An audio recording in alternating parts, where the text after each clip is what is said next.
महाविद्यालय की सभी छात्राओं को रविंद्र शर्मा सह आचार्य हिंदी की तरफ से नमस्कार।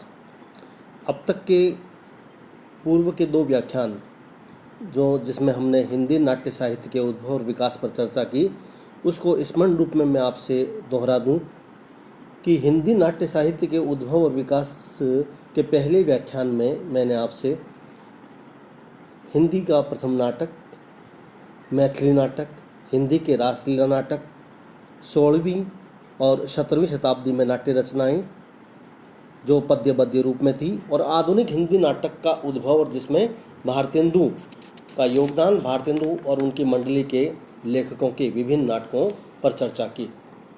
हिंदी नाटक के उद्भव और विकास के दूसरे व्याख्यान में मैंने भारतेंदु के पश्चात द्विवेदी युग, प्रसाद युग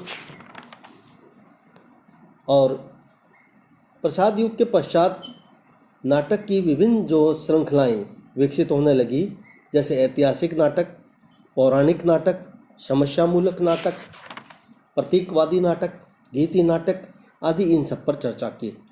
आज हिंदी नाटक के उद्भव और विकास से संबंधित तीसरे और अंतिम व्याख्यान में मैं आज़ादी के पश्चात हिंदी नाटक पर चर्चा करूंगा आपसे।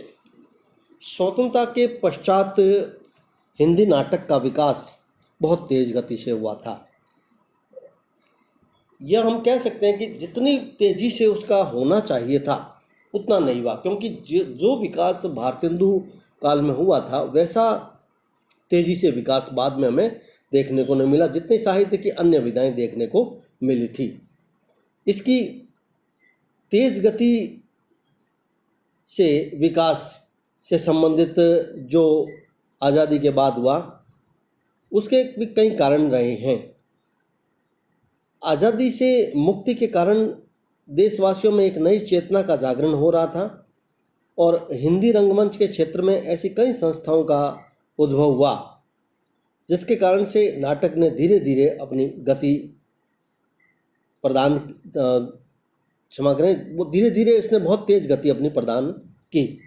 सरकार के द्वारा 1959 में संगीत नाटक अकादमी की स्थापना हुई थी। इसके पश्चात तो हिंदी में नाट्य साहित्य की एक प्रकार से बाढ़ ही आ गई।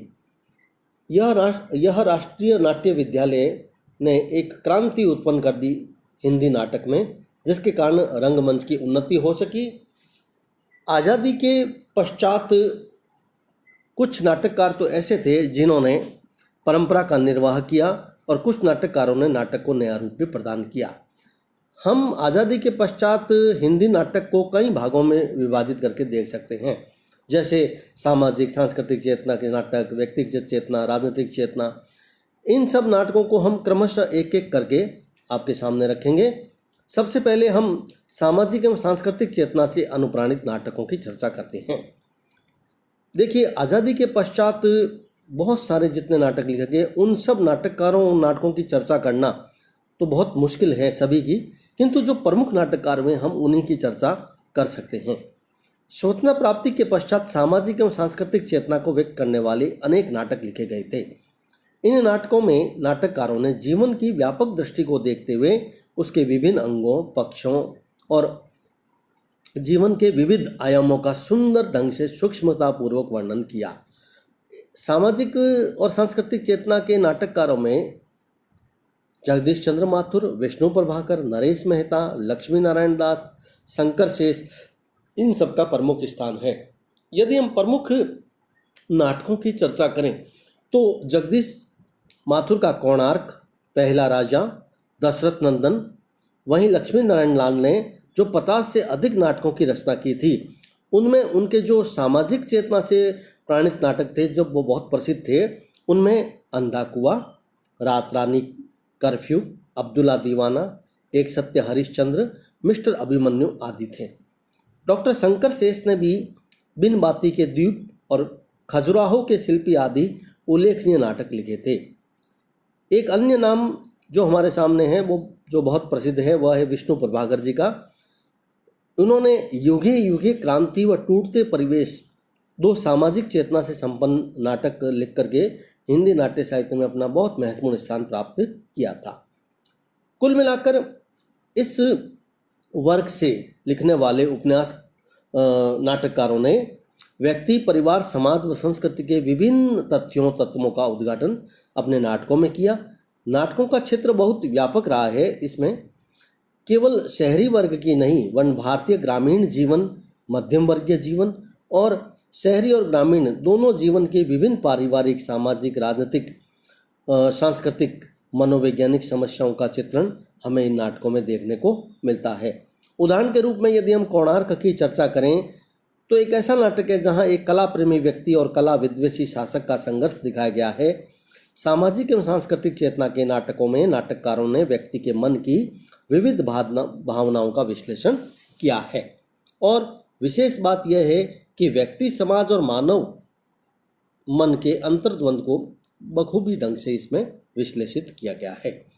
दूसरे वर्ग के नाटककारों में व्यक्तिवादी नाटक कहे जा सकते हैं, जिसे हम व्यक्तिवादी चेतना से अनुप्राणित नाटक कहते हैं।